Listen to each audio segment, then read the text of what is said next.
Now, dozens of Southport locals have gathered to help clean up the aftermath of those riots that broke out yesterday evening. More than 50 police officers were injured after bricks, stones and bottles were thrown and cars were set alight following a vigil for the 3 girls killed in the Southport knife attack. GB News reporter Will Hollis is at the scene. Will, what's the latest? Yes, well, it's a very different scene here in Southport, a little over 12 hours after that riot was taking place here. In the background, you can see this red brick building. Now, that's Southport Mosque, where much of the violence and disorder that we've seen played out on the streets and on social media was centered around what spread as rumors and speculation about the identity of the person who is accused of attacking and killing those 3 little girls, arrested on suspicion of murder and attempted murder, spread like wildfire. And it wasn't long before, as the police describe it, there was serious violence that was sickening at a time when a community is grieving.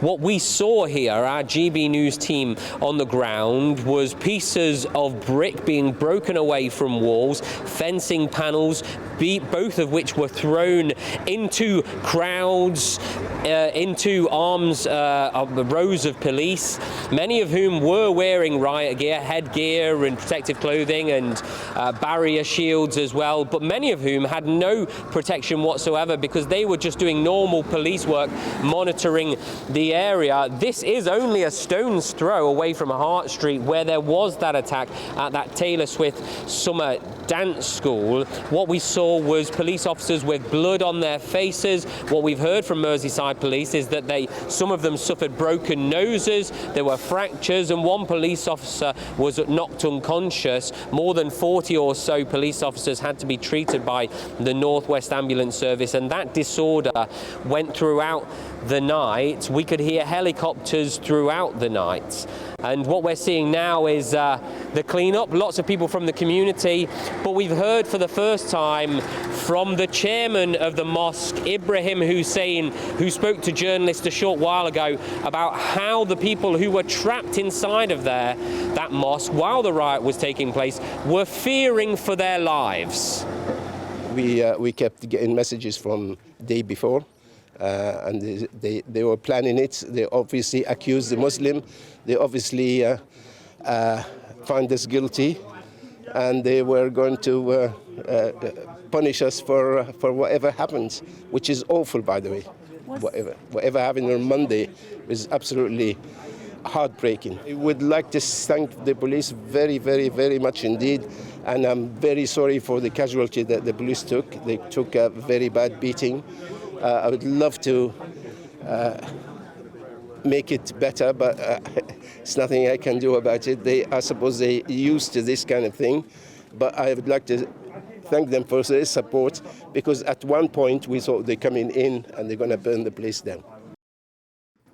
Just shocking to hear and heartbreaking, as the chairman of the mosque was saying. But Will, how did this all start? How did an event like this, that was a peaceful vigil, turn so violent?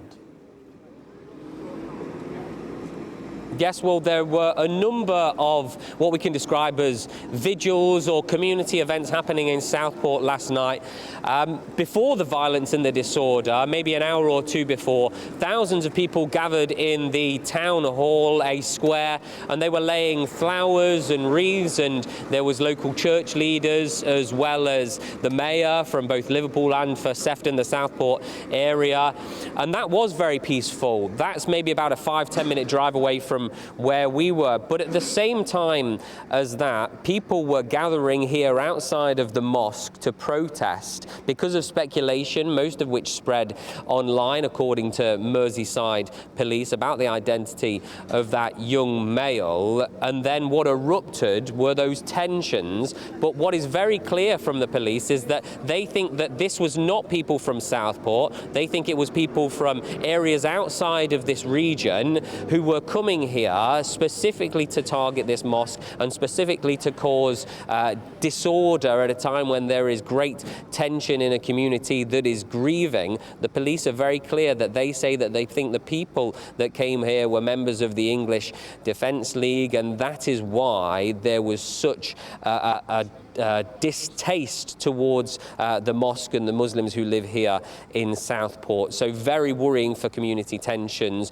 But what we've seen here today, this morning, is the community coming together at a time when some people who are supposedly from outside of the town are trying to tear these streets apart. Well, Will Hollis, thank you very much for reporting on the ground there out at that scene of utter disorder last night. Now, the Prime Minister has condemned the rioters, who he says hijacked the vigil, saying the violence was an insult to the community as it grieves. Well, the riots followed hundreds of people, of course, taking part in what was a peaceful vigil for the victims outside Southport's Atkinson's art venue, with many laying flowers and other tributes.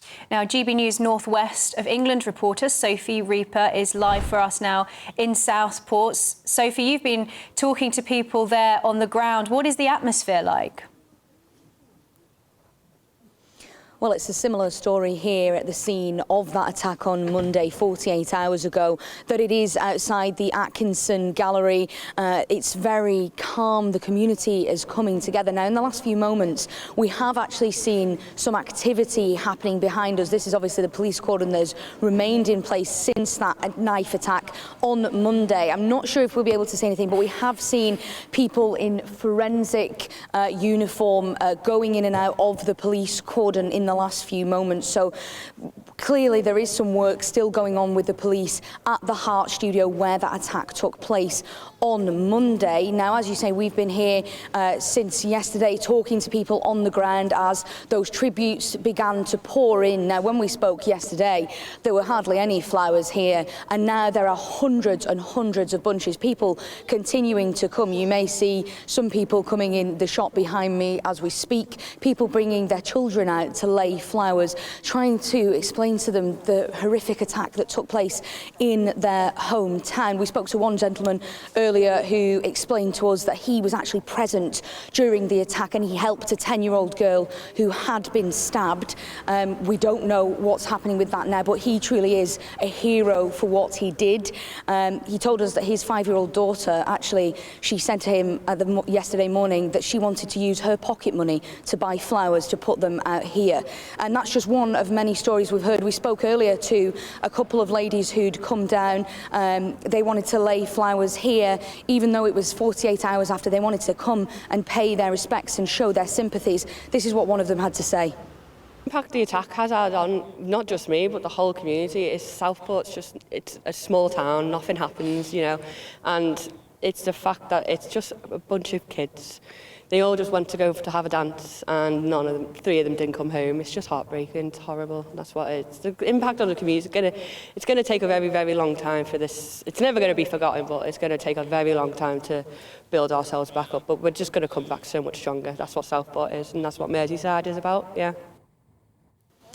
And that line there, that they just wanted to go and have a dance, I think that's something that's truly resonating, not just with the community here in Southport, but all over the country, as people really take stock of the fact that this was children. This was children aged 6 to 11 who've been violently attacked by a man with a knife. Now, that man remains in police custody, but we'll be bringing you all the latest on that as we get it. Well, Sophie, thank you so much for bringing us the very latest there live in Southport. Just absolutely horrendous. Yeah, no, really, really, really terrible.